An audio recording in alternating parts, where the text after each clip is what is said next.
السلام علیکم ورحمۃ اللہ وبرکاتہ۔ الحمدللہ رب العالمین والصلاة والسلام علی سید الانبیاء والمرسلین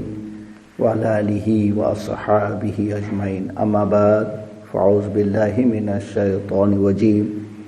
بسم اللہ الرحمن الرحیم۔ مثل الذین ينفقون اموالهم فی سبیل اللہ کمثل حبۃ انبتت سبع سنابل فی کل سنبلۃ مئۃ حبۃ واللہ یضاعف لمن یشاء واللہ واسع علیم، صدق اللہ مولانا العظیم۔ بارگاہ بےکس پناہ میں ہدیہ درود پیش فرمائیں۔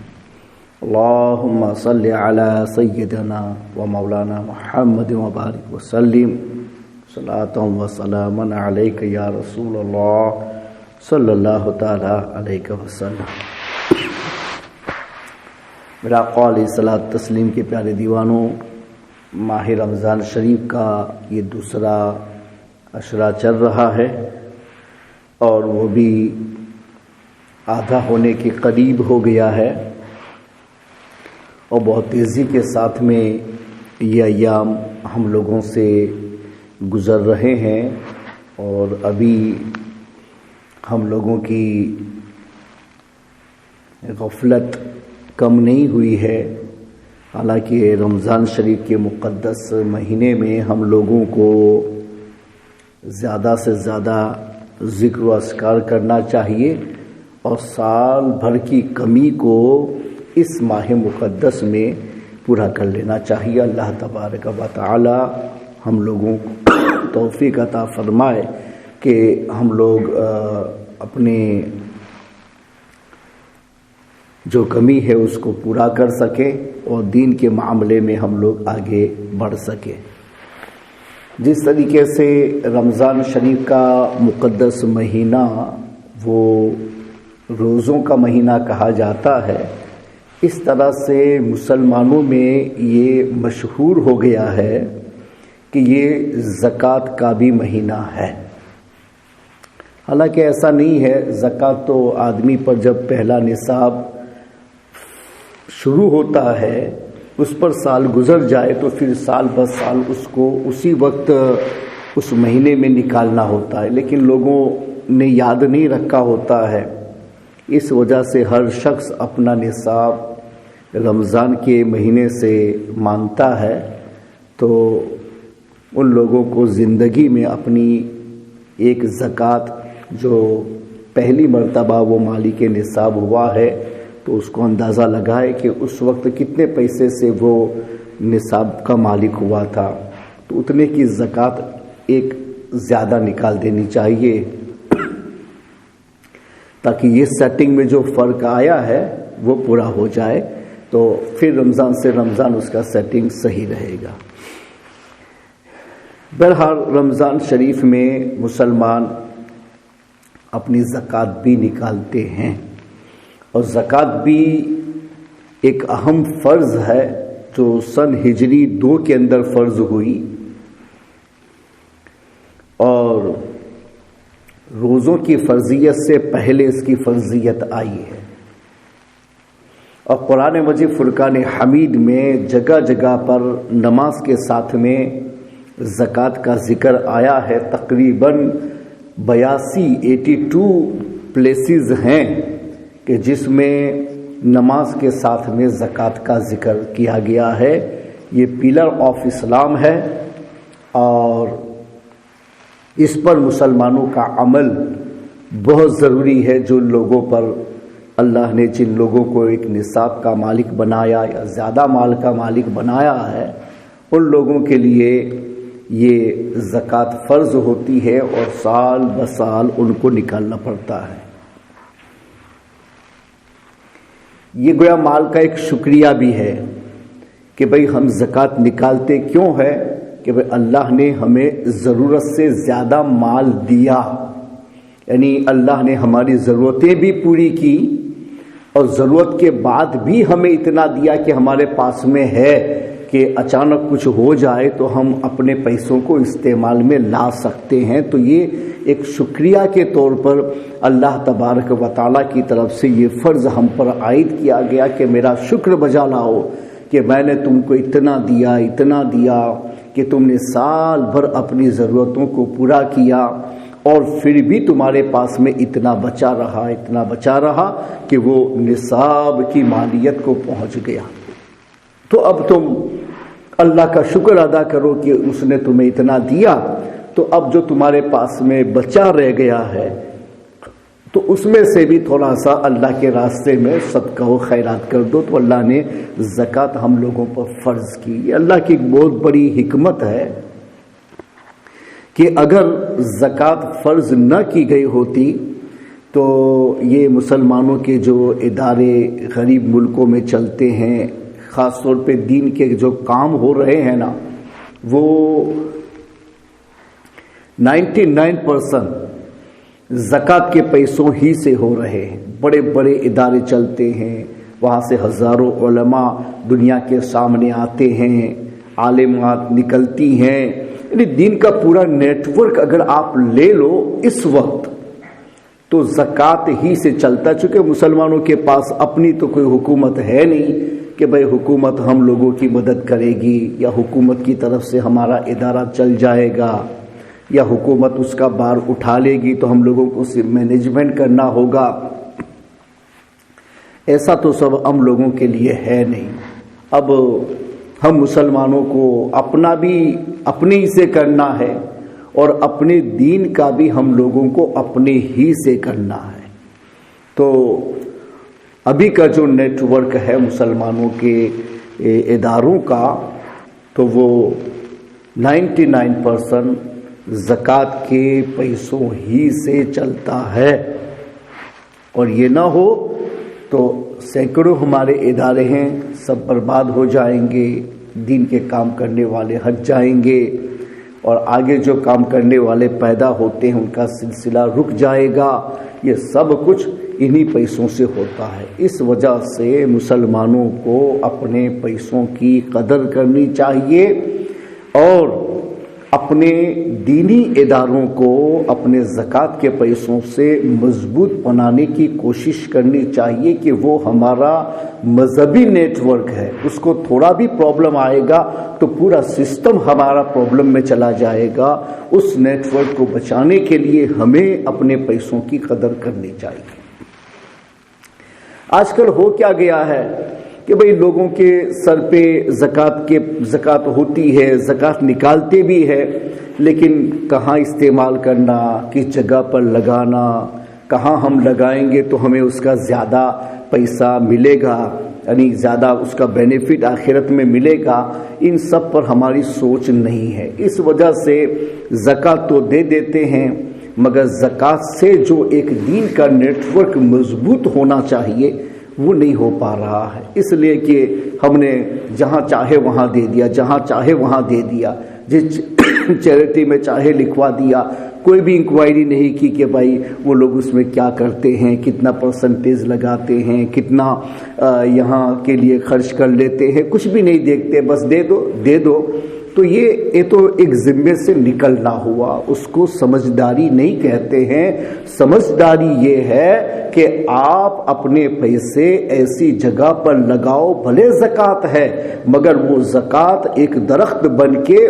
برسوں تک ہمارے سامنے رہے اور ہمیں بھی پتہ چلے کہ ہماری زکوٰۃ بیکار نہیں ہو گئی ہے، یہ زکوٰۃ ایک بہت بڑی چیز بن کے ہمارے سامنے اب بھی موجود ہے۔ یہ عقل مندی ہوتی ہے۔ قرآن پاک نے بھی ایسا ہی ہم لوگوں کو ایک ذہن دیا ہے، یا تو ہم پڑھتے نہیں ہیں یا ہم اس پر جاتے نہیں، اس لیے ہماری سمجھ میں نہیں آتا ہے۔ قرآن فرماتا ہے لا تؤتوا السفہاء اموالکم التی جعل اللہ لکم قیاما، جس مال کو اللہ نے تمہارے قیام کا باعث بنایا ہے اس کو تم بے وقوفوں کے حوالے مت کرو، ایسے لوگوں کے حوالے کرو کہ جو امین ہاتھ ہوں اور وہ آپ کی امانت کی حفاظت کر کے اس سے اللہ کے دین کو مضبوط بنائیں۔ تو اللہ کے دین کو مضبوط بنانے کے لیے سارے سسٹم ہیں تو وہ دین کو مضبوط بنا سکے۔ تو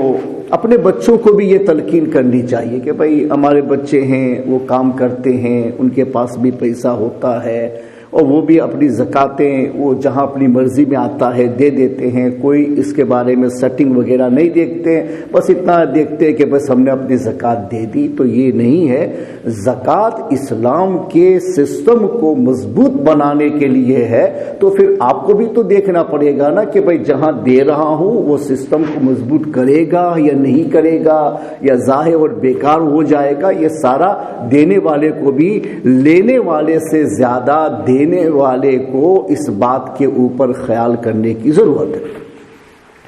تو ہمیں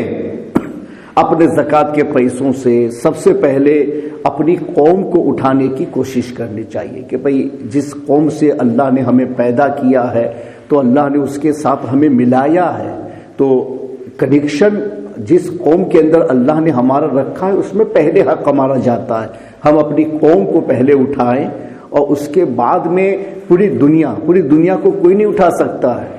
لیکن ہم اپنی قوم کو اٹھا سکتے ہیں۔ پہلے ہمارا حق یہی ہے کہ ہم اپنی قوم کے لیے کام کریں، اپنی قوم کے اندر مذہبی نیٹ ورک کو مضبوط بنائیں، اپنی قوم کے لوگوں کو آگے بڑھائیں، اپنی قوم کے لوگوں کو زیادہ اٹھائیں تاکہ ہماری قوم محتاج نہ رہے، اور جو محتاج ہیں وہ محتاجی سے نکل جائیں، اور ہم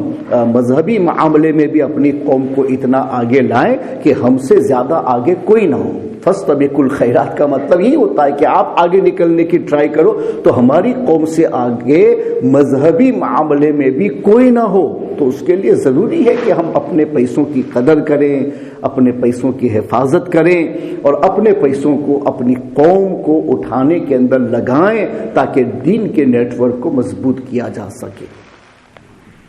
جو لوگ اپنی قوم کو بھول جاتے ہیں یا ان کے دماغ میں اپنی قوم نہیں ہوتی ہے، ایسے لوگ قوم کے وفادار نہیں کہے جاتے ہیں،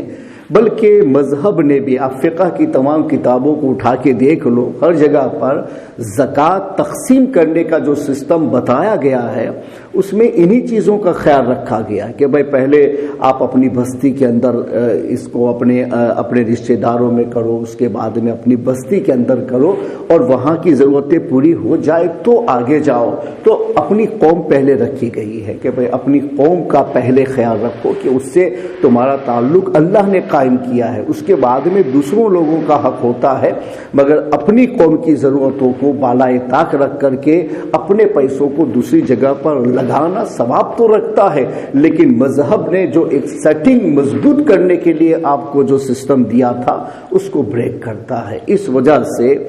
زیادہ ثواب جو ہوتا ہے وہ اس تھیوری کو فالو کرنے سے ہوتا ہے۔ تو اپنے بچوں کو بھی سکھاؤ، اپنے بچوں کو سمجھاؤ کہ جس قوم سے تم پیدا ہوئے ہو تو اللہ نے تمہیں اس کے ساتھ میں لگایا ہے، تو اس کا پہلا حق ہے کہ اپنی قوم کو آگے لاؤ، اپنی قوم کو آگے بڑھاؤ، اپنی قوم کے اداروں کو مضبوط بناؤ، اپنی قوم کے اداروں کو توانائی عطا کرو تاکہ ہم اپنی قوم کو آگے لا سکے، اور دین اور مذہب ہر معاملے میں ہم اپنی قوم کو مضبوط کر سکے۔ اپنے بچوں کو ان کے حوالے مت چھوڑ دو، ورنہ سارا سسٹم آپ کا چوپٹ ہو جائے گا۔ اس لیے بچوں کو بھی ذہانت دینا، بچوں کے دماغ میں بات ڈالنا، یہ ماں باپ کا ایک ذمہ ہوتا ہے کہ بھئی اللہ کے دین کو ہم مضبوط کر سکتے ہیں تو ہم اپنی قوم سے اس سلسلے کا آغاز کیوں نہیں کریں گے۔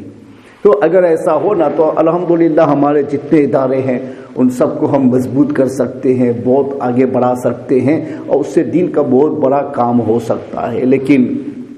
لوگوں کی ضرورتوں کی تکمیل نہیں ہوتی ہے چونکہ ہماری ذہانت تھوڑی آگے پیچھے ہے۔ تو میں نے قرآن سے بھی آپ کو بتا دیا، حدیث سے بھی آپ کو بتا دیا، ثواب کے بارے میں بھی آپ کو بتا دیا۔ اب ہم نصاب کے مسئلے میں آتے ہیں کہ زکوٰۃ جو ہوتی ہے ایک ضرورت مند کو اٹھانے کے لیے ہوتی ہے، مگر اس میں یہ بھی خیال رکھنا پڑے گا کہ بھائی وہ آدمی مذہبی ہو، وہ دیندار ہو، وہ پرہیزگار ہو، اور نہیں ہے تو ہم اس کے لیے کنڈیشنز لگائیں کہ بھائی ہم تمہیں زکوٰۃ دیں گے، تمہیں آگے بڑھائیں گے، لیکن شرط یہ ہے کہ پہلے تم نماز پڑھو، تمہارے گھر والوں کو نماز پڑھاؤ، تم اچھے بنو، گھر والوں کو اچھا بناؤ۔ تو اس طریقے سے ہم لوگوں کو مذہب میں لا سکتے۔ اب جو آدمی نماز نہیں پڑھتا، جو آدمی روزے نہیں رکھتا، گناہ پہ گناہ کرتا ہے، عیاشی ہی کر رہا ہے، اللہ اور رسول کی اطاعت کا ایک کام نہیں کرتا، اور پھر ہم لے جا کر کے بھائی وہ ضرورت مند ہے اپنی زکوٰۃ اس کو دے دی، تو پھر ہمارا زکوٰۃ کا پیسہ کھا کر بھی تو اس نے نماز تو نہیں پڑھنی ہے، اس کو تو عیاشی ہی کرنی ہے، پتہ نہیں کہ ہمارا زکوٰۃ کا پیسہ لے کر کے وہ اس سے کیا کیا کرے گا۔ تو اس لیے فرما گیا ہے کہ متقیوں کے دسترخوان سے کھاؤ اور متقیوں کو اپنے دسترخوان سے کھلاؤ، یعنی اللہ کے دین کا اگر تم کام کرنا چاہتے ہو تو اپنی زکوٰۃ کو ایسے ہاتھوں میں تھماؤ کہ جو دیندار طبقہ ہے وہ ضرورت مند بھی ہو اور دیندار بھی ہو، تو ان لوگوں میں صرف کریں گے تو وہ لوگ دین میں آگے بڑھیں گے، وہ اور زیادہ نمازیں پڑھیں گے، وہ اور زیادہ دین کا کام کریں گے۔ تو مذہب پہلے ہونا چاہیے، پیسہ دینا اور کسی کی ضرورت پورا کرنا یہ تو ہے، دنیا میں چلتا ہی رہتا ہے، کہیں بھی ہم دیں تو اس میں پہلے ہم دین کو رکھیں، اس لیے کہ اوپنلی گناہ کرنے والے تو اللہ کے نزدیک پسندیدہ نہیں مانے جاتے ہیں، تو پھر ہم نے وہاں پیسہ لگا کر کے کیا اللہ کے دین کو آگے بڑھایا؟ وہ تو گناہ کرنے والا گناہ میں اور آگے چلا جاتا۔ اس لیے جہاں بھی لگاؤ تو وہاں کنڈیشنز قائم کرو دین کے معاملے میں کہ بھائی تم نماز نہیں پڑھتے ہو تو آئندہ نہیں ملے گا، تم دیندار نہیں بنتے ہو تو آئندہ نہیں دیں گے۔ تو اس بہانے سے بھی لوگ اللہ کے دین پر آ جائیں گے اور مذہب و ملت کے پاسدار بن جائیں گے، ورنہ آپ لوگوں کو معلوم ہے نا کہ نماز نہ پڑھنے والوں کے بارے میں کتنی سخت سزائیں قرآن و حدیث کے اندر آئی ہے اور ہمارے فقہا نے فرمائی ہے۔ تو بہت سارے فقہا تو بے نمازی کو اسلامی حکومت ہو تو کل کر دینے کا حکم دیتے کہ بھئی قانوناً اس کو کل کر دیا جائے گا، اس لیے کہ وہ نماز کیوں نہیں پڑھتا ہے، اوپنلی اللہ کے حکم کے خلاف کیا چاہتا ہے۔ تو آپ تو یہاں ضرورت کی بات کر رہے ہیں اور وہاں تو اس کو زندہ رکھنے کا بھی فیصلہ کرنے کو تیار نہیں ہے ہمارے امام۔ وہ لوگ کہتے ہیں کہ بس اس کو یہ کرو۔ امام اعظم نے فرما کہ اس کو بہت مار کے جیل میں بند کر دو، جب تک سچی توبہ نہ کرے اس کو رہا نہیں کیا جائے گا۔ تو یہاں تو ہم اپنی ضرورت دیکھ رہے ہیں اور وہاں اس کی زندگی کو پورا ہی یعنی جیل میں بند کرنے کے لیے کہا جا رہا ہے۔ ایک کچھ امام کہہ رہے کہ نہیں، وہ رہنے کے قابل ہی نہیں ہے کہ وہ زندہ رہ سکے، وہ بار بار ایسا کرتا ہے تو حکومت فیصلہ کر دے گی کہ ایسے لوگوں کو دنیا میں نہیں رکھا جائے گا۔ تو پتہ یہ چلا نا کہ بھائی دین کے نزدیک دین کے احکام کی کتنی اہمیت ہے۔ اگر ہم نے ایسا بھی کم سے کم کیا ہوتا نا کہ چلو زکوٰۃ ہم جہاں لگاتے ہیں وہاں ہم شرط لگاتے کہ تم دیندار بن جاؤ، یہ بن جاؤ تو دے گی، دیکھو آئندہ اگر تم نے ایسا کیا اور ہم کو پتہ چلا تو پھر ہم اپنا سلسلہ بند کر دیں گے۔ تو اس بہانے سے بھی ہم لوگ نہ جانے کتنوں کو اللہ کے دین سے وابستہ کر سکتے تھے، لیکن نہ ہمیں خود ہونا ہے نہ ہمیں دوسروں کو کرنا ہے۔ بس ہم تو یہ سمجھتے ہیں کہ یہ پیسہ اللہ نے ہم پہ لگایا ہے، بس اس کو لگا دو، تو اس سے دین آگے نہیں بڑھتا ہے۔ اب بھی آپ کے پاس میں وقت ہے، اپنے دماغوں کو صحیح کرو اور اپنے پیسوں کی اہمیت سمجھو اور اس کو ایسی جگہوں پر لگاؤ کہ جس سے ہم اپنے دین کو اور لوگوں کے دین کو مضبوط بنا سکتے ہیں۔ زکوٰۃ لینے کے اعتبار سے اور زکوٰۃ دینے کے اعتبار سے، زکوٰۃ لینے کے اعتبار سے یہ ہے کہ جو آدمی فقیر ہو، ضرورت مند ہو، وہ زکوٰۃ لے سکتا ہے، مگر اس میں بھی شرط ہے۔ وہ شرط کیا ہے کہ اس کے پاس میں 52 تولہ سونے کے برابر کوئی چیز، 52.5 سلور کے برابر کوئی چیز نہیں ہونی چاہیے۔ سلور بہت سستا ملتا ہے، وہ 300 350 پاؤنڈ کے اندر اتنا مل جاتا ہے۔ تو جتنا اس کے پاس میں الگ سے کوئی قرض وغیرہ نہیں ہے تو 350 پاؤنڈ کے قریب ہو جائے نا تب بھی اس کے اوپر زکوٰۃ فرض ہو جاتی ہے، چونکہ 52.5 سلور بہت سستے داموں میں ملتا ہے۔ اس کے علاوہ لینے میں اگر کسی کے پاس میں اتنی الگ سے کوئی کچھ تھوڑا سا نقد پیسہ تھا، تھوڑا سا سلور تھا اور 1 تولہ سونا تھا، تو اس زمانے میں سونے کی قیمت وہ 450 پاؤنڈ ہو گئی 1 تولے کی، 10 گرام کی۔ تو آپ اندازہ لگاؤ کہ جس کے پاس میں 1 تولہ سونا اگر ہے تو بھلے اس کو زکوٰۃ نکالنی نہیں ہے چونکہ اس کا نصاب پورا نہیں ہوا ہے، مگر وہ لے نہیں سکتا ہے اس لیے کہ 1 تولہ کی قیمت جو ہے، 1 تولہ سونے کی جو قیمت ہے وہ 52.5 سلور کے برابر یا اس سے زیادہ ہو گئی ہے، تو اب اس کو زکوٰۃ نہیں دے سکتے ہیں اور وہ زکوٰۃ لینے کا حقدار نہیں ہے۔ ہاں اس کے سر پہ اتنا قرض ہو کہ اس کے پاس میں جو کچھ ہے اس سب کی قیمت لگاؤ، پھر بھی اس کے جو سر پہ قرض ہے وہ اس سے زیادہ ہے، تو پھر الگ بات ہے، تو اس کو دے سکتے ہیں کہ وہ قرض میں ڈیڈکشن میں لے جائیں گے تو پھر کچھ نہیں رہے گا۔ جن کے پاس میں گھر وغیرہ نہیں ہے تو اسلام نے مالکی کے گھر کا کنڈیشن نہیں لگا، گھر کا مطلب رہنے کے گھر کی کفالت وہ کر سکتا ہو، تو اس کے بارے میں اگر وہ کوئی رینٹ سے رہتا ہے اور اس کے پاس اتنے پیسے ہیں کہ اس سے اپنا رینٹ پے کر سکتا ہے اور اس کے بعد اس کے پاس میں پیسے بچ جاتے ہیں، تب بھی اس کے اوپر زکوٰۃ فرض ہوگی کہ اس نے اپنے رہنے کا رینٹ بھی پورا کر لیا تھا اور اس کے بعد میں اپنا خرچ بھی پورا کر لیا تھا، پھر اس کے پاس میں اتنا بچا کہ جس کے اوپر زکوٰۃ آتی ہے تو زکوٰۃ فرض ہو جاتی ہے۔ ہاں اگر وہ گھر بائی کر لیتا ہے اور جو بھی پیسے اس کے پاس میں تھے سب اس نے گھر میں لگا دیے تو رہنے والے گھر کی قیمت نہیں ہوتی ہے، وہ چاہے کتنے کا بھی ہو اس کے اوپر زکوٰۃ نہیں ہے۔ آپ جو گاڑیاں پھراتے ہیں اس کی چاہے کتنی قیمت ہو اس کے اوپر زکوٰۃ نہیں ہے، چونکہ وہ آپ کے استعمال کی چیز ہے۔ اس طرح سے گھر کے استعمال کے سامان جو ہیں، چاہے وہ زائد ہی صحیح، کپڑے کئی جوڑے ہوں، سب کچھ ہو، وہ سب استعمالی چیزیں ہیں، ان کے اوپر زکوٰۃ نہیں آتی ہے، وہ معافی میں جاتا۔ اس کے اوپر دیکھیں گے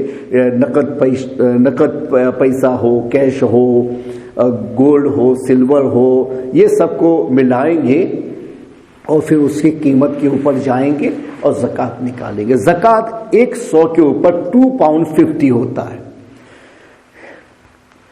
2.5% کے حساب سے، یعنی 2 پاؤنڈ 50،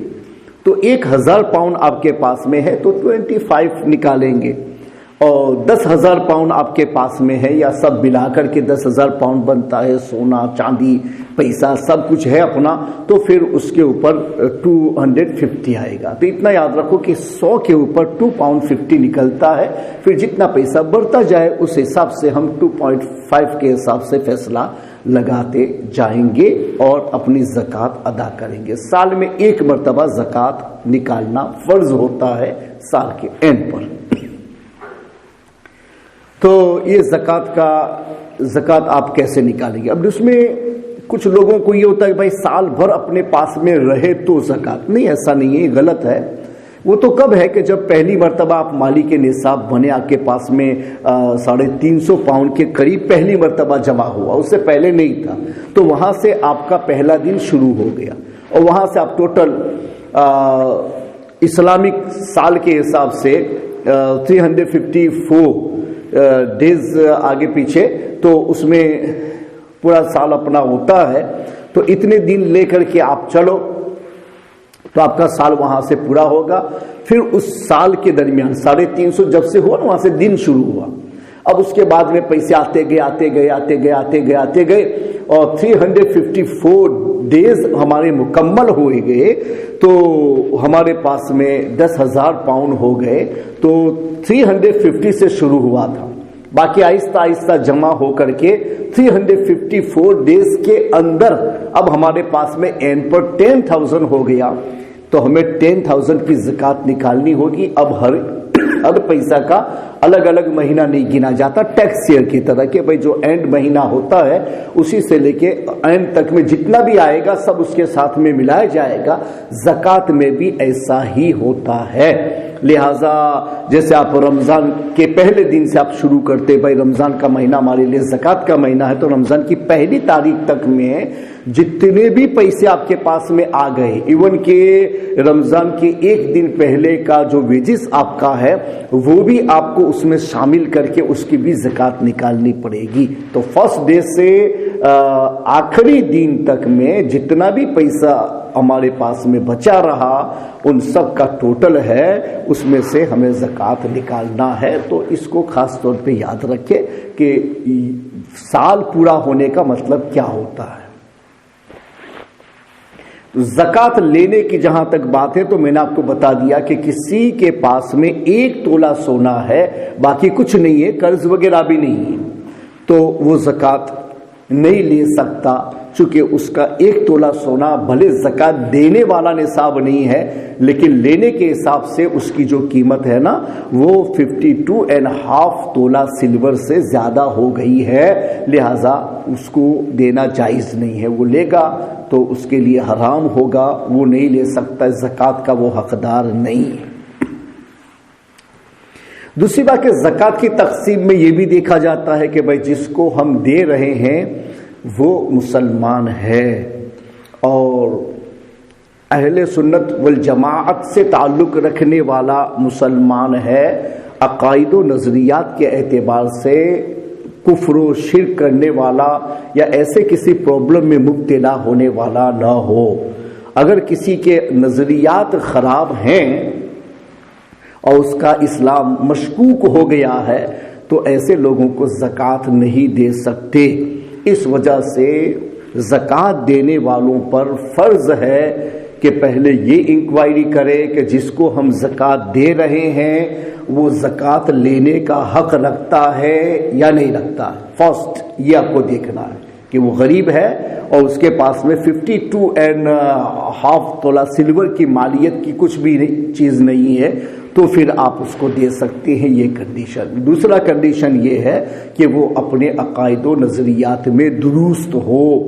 تو آپ اس کو دے سکتے ہیں۔ جن کے عقائد و نظریات درست نہیں ہیں ان کو عند الشرع زکوٰۃ دینا جائز نہیں ہے۔ تو یہ 2 بہت بڑے کنڈیشنز ہیں جو ایک دینے والے کو یا وہ نہیں دیتا ہے وہ کسی کو دیتا ہے اور وہ دوسرے کو تقسیم کرتا ہے تو پھر اس کے اوپر لازم ہوگا کہ آپ نے جس کو وکیل بنایا اپنی زکوٰۃ کا وہ جہاں لگائے گا وہ زکوٰۃ کے حقدار میں لگائے گا، باقی کسی غیر میں لگا دے گا تو اس کو تاوان دینا پڑے گا کہ آپ کی زکوٰۃ کو دوبارہ اس کو ادا کرنا پڑے گا۔ یا پھر جہاں جو اصول بیان کیے گئے ہیں کہ بھائی زکوٰۃ کہاں لگتی ہے کہاں نہیں لگتی ہے، یہ بھی ایک بہت بڑا چیپٹر ہے کہ بھائی زکوٰۃ جہاں لگتی ہے وہیں لگانا ہے اور دوسری جگہ پر لگا رہے ہیں تو پھر اس کے اندر جو شریعت کے طریقے ہیں شریعت کے ہیلوں کے وہاں لگا سکتے ہیں، دوسرے میں نہیں لگا سکتے ہیں۔ اسلام میں زکوٰۃ کا جو ہیلا ہوتا ہے کہ فقیر کو دے کر کے پھر ہم اس کو للہ بناتے ہیں، اس میں دین کی بہت بڑی ضرورت باقی رہ جاتی ہو تو اس کی تکمیل کے لیے یہ کام کیا جاتا ہے۔ اس کو ہیلے کو ہر جگہ پر ہیلا بنانا یہ اللہ کے حکم کے ساتھ میں چٹ کرنا ہے، اس وجہ سے وہاں بھی شرعی احکام کو ملحوظ رکھا جائے گا۔ ہمارے اس ملک کے اندر کوئی آدمی زکوٰۃ کا حقدار نہیں ہے، سبھی لوگ ایسے ہیں کہ ان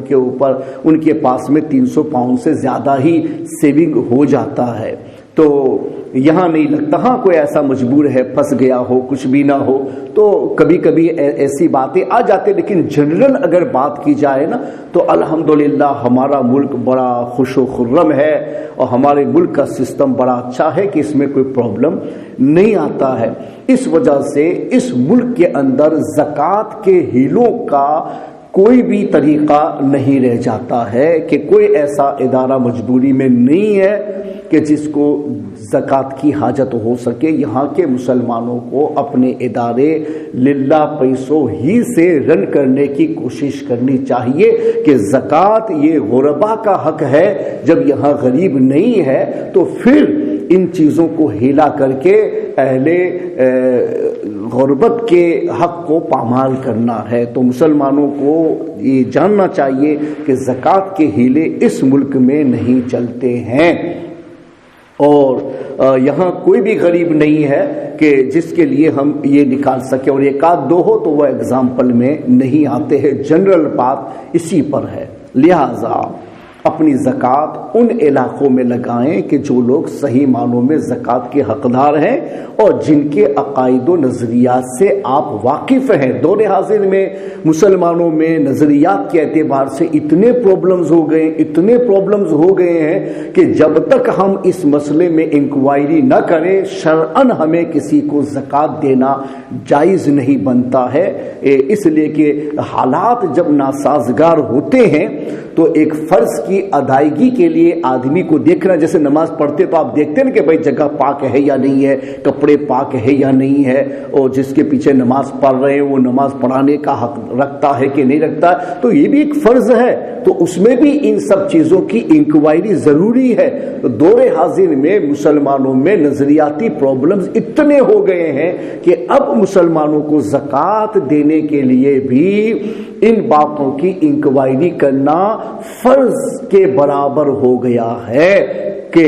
آپ کا فرض ادا ہو جائے، ورنہ کبھی ایسا ہوتا ہے، میں نے بہت سارے لوگوں کو دیکھا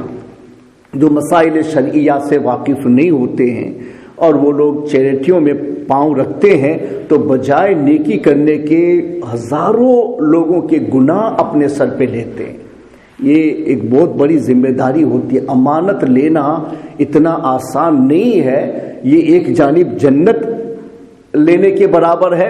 تو دوسرے جانب جہنم لینے کے برابر ہے کہ وَسَيَصْلَوْنَ سَعِيرًا، قرآن میں آیا ہے کہ جو امانت کے مال میں پرابلم کرے گا وہ عنقریب جہنم میں جائے گا۔ یہ فیصلہ قرآن کا ہے، اس لیے امانت کے فیصلے اتنے آسان نہیں ہیں۔ اس کے لیے جو آدمی یہ کام کرتا ہے پہلے شریعت کے مسائل کو جاننا اور سیکھنا اس کے لیے لازم ہے تاکہ لوگوں کے امانت کے پیسے لے کر کے وہ پرابلم نہ کر سکے۔ میں نے بہت سارے لوگوں کے بارے میں یہ دیکھا، انہوں نے زکوٰۃ کے پیسوں کو ایسی جگہوں پر لگایا کہ جہاں شریعت میں ہیلے کے ساتھ بھی وہاں پیسہ لگانا جائز نہیں تھا۔ بہت سارے لوگ اسکول بنائے، اسکولوں میں انہوں نے زکوٰۃ لگائی۔ بھئی آپ نے زکوٰۃ سے اسکول کیسے بنائی؟ کہا وہ فقیر سے ہیلا کر کے۔ میں نے کہا کہ نہیں، ہمارے کسی عالم نے یہ فتویٰ نہیں دیا ہے کہ دنیاوی ضرورت کی تکمیل کے لیے نہیں ایسی اسکولز وغیرہ کے لیے زکوٰۃ نہیں لگا سکتے ہیں، اس کے لیے تو لوگوں کو اپنا پیسہ لگانا ہوگا۔ زکوٰۃ اسلام کی چیز ہے، اللہ نے اپنے دین کے لیے رکھی ہے، تو وہ ڈائریکٹ فقیر کو جا سکتی ہے، لیکن فقیر سے ہلا کر کے کسی ایسی جگہ پر لگانا جو دین سے ہٹ کے ہے تو اس میں کسی بھی ہمارے عالم نے فتویٰ نہیں دیا، تو اسکولز وغیرہ کے اندر زکوٰۃ نہیں لگا سکتے۔ تو آپ نے کیسے لگائی؟ چلو ہم کو تو مسئلہ نہیں معلوم تھا۔ تو یہ کہہ دینا کافی نہیں ہے۔ آپ نے مسئلہ معلوم کیوں نہیں کیا؟ آپ نے کرنے سے پہلے سوچا کیوں نہیں؟ آپ کو پتا ہے کہ جس نے دیا وہ زکوٰۃ ہے، وہ اللہ کا فرض ہے، اس نے اپنا فرض ادا کرنے کے لیے آپ کو دیا تھا، تو آپ نے فرض کی اہمیت نہیں جانی کہ یہ تو قیامت کے بعد کے حساب تک یہ جانے والی چیز ہے، تو پھر اس کے بارے میں آپ کو مسئلہ نہیں معلوم تھا تو آپ نے لیا کیوں؟ اور لیا تو پھر آپ نے مسئلہ معلوم کیوں نہیں کیا؟ شریعت میں علماء سے آپ نے اس سلسلے میں رابطہ قائم کیوں نہیں کیا؟ اپنی مرضی سے فیصلہ کیوں کر لیا؟ اسلام یہ کہتا ہے کہ جتنی زکوٰۃ آپ نے دوسروں کی لے کر کے ایسی جگہ پر ہیلا کیا کہ جہاں شریعت نے ہیلے کی اجازت نہیں دی ہے تو ان سب پیسوں کا تاوان آپ کو دینا پڑے گا، یعنی ان تمام پیسوں کی زکوٰۃ ان کی طرف سے آپ کو اپنے پیسوں سے نکال کے ادا کرنی پڑے گی، چونکہ آپ نے جو کام کیا ہے وہ قانون شرع کے خلاف تھا۔ تو اتنا بھی نہیں کہ سوری کہہ کے نکل جاؤ، یہاں سوری نہیں ہوتا، فرض میں سوری نہیں ہوتا ہے، تو وہاں اسلام یہی قانون لگائے گا کہ تم نے تو لگا دیا، وہ تو لگ گیا، تم نے مسئلہ نہیں پوچھا تو امانت لی کیوں تھی؟ اور لی تھی، مسئلہ معلوم نہیں کیا اور تم نے پرابلم کیا، تو اب مسئلہ معلوم کرنے کے بعد میں تمہیں ان تمام زکوٰۃ کا تاوان دینا پڑے گا، اور نہیں دو گے تو ڈے آف ججمنٹ کو ان کی زکوٰۃ کا ذمہ تمہیں اپنے سر پہ لے کر کے اس کا حساب دینا پڑے گا۔ تو یہ اتنا آسان نہیں ہے، دین اور مذہب کو سیکھو،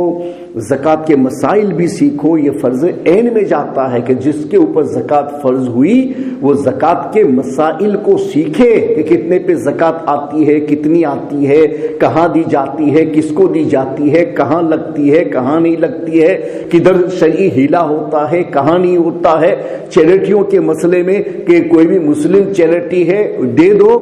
یہ نہیں بنتا ہے، وہاں بھی دیکھنا پڑتا ہے کہ وہ لوگ کہاں لگاتے ہیں، وہ عقائد و نظریات کے فرق معلوم کرتے ہیں کہ نہیں کرتے ہیں، کہ اسے دنیا کے نام پر پیسہ تقسیم کرنے ہی کو جانتے ہیں، تو پھر اپنا فرض ادا کر کے بھی اس کو بیکار بنانا یہ عقل مندی نہیں ہے۔ اس وجہ سے مسلمانوں کو ان تمام باتوں کے اوپر خاص طور پر توجہ دینے کی ضرورت ہے۔